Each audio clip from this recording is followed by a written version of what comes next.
L'Exode. Chapitre 38. Il fit l'autel des holocaustes de bois d'acacia.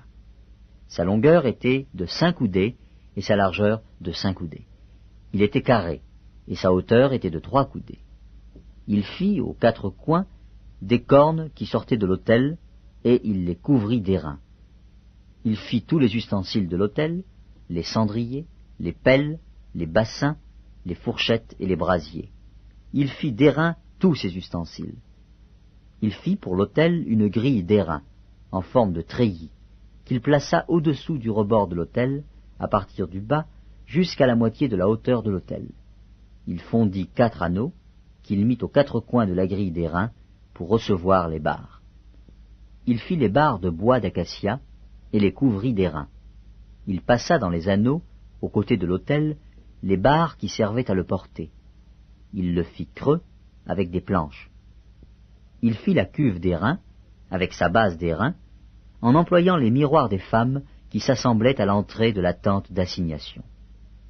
Il fit le parvis. Du côté du midi, il y avait, pour former le parvis, des toiles de fin lin retors, sur une longueur de 100 coudées, avec 20 colonnes posant sur 20 bases d'airain. Les crochets des colonnes et leurs tringles étaient d'argent.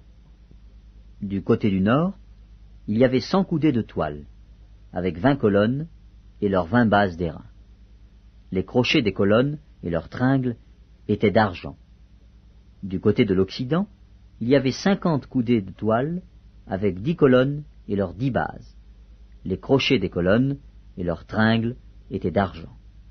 Du côté de l'Orient, sur les 50 coudées de largeur, il y avait pour une aile 15 coudées de toile, avec 3 colonnes et leurs 3 bases, et pour la seconde aile, qui lui correspondait de l'autre côté de la porte du parvis, 15 coudées de toile, avec 3 colonnes et leurs 3 bases. Toutes les toiles formant l'enceinte du parvis étaient de fin lin retors. Les bases pour les colonnes étaient d'airain, les crochets des colonnes et leurs tringles étaient d'argent, et leurs chapiteaux étaient couverts d'argent. Toutes les colonnes du parvis étaient jointes par des tringles d'argent. Le rideau de la porte du parvis était un ouvrage de broderie en fil bleu, pourpre et cramoisi, et en fin lin retors. Il avait une longueur de 20 coudées, et sa hauteur était de 5 coudées, comme la largeur des toiles du parvis. Ces 4 colonnes et leurs 4 bases étaient d'airain. Les crochets et leurs tringles étaient d'argent, et leurs chapiteaux étaient couverts d'argent. Tous les pieux de l'enceinte du tabernacle et du parvis étaient d'airain. Voici les comptes du tabernacle d'assignation, révisés, d'après l'ordre de Moïse, par les soins des Lévites, sous la direction d'Ithamar, fils du sacrificateur Aaron.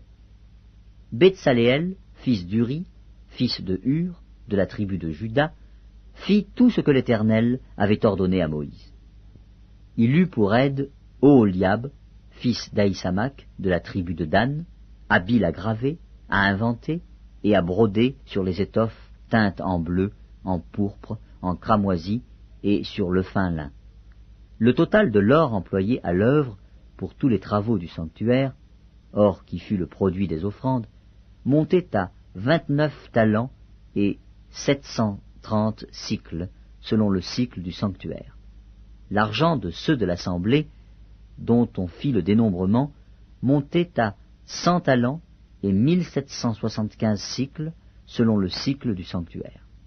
C'était un demi-cycle par tête, la moitié d'un cycle, selon le cycle du sanctuaire, pour chaque homme compris dans le dénombrement, depuis l'âge de 20 ans et au-dessus, soit pour 603 550 hommes. Les 100 talents d'argent servirent à fondre les bases du sanctuaire et les bases du voile, 100 bases pour les 100 talents, 1 talent par base. Et avec les 1775 cycles, on fit les crochets et les tringles pour les colonnes, et on couvrit les chapiteaux. Les reins des offrandes montaient à 70 talents et 2400 cycles. On en fit les bases de l'entrée de la tente d'assignation.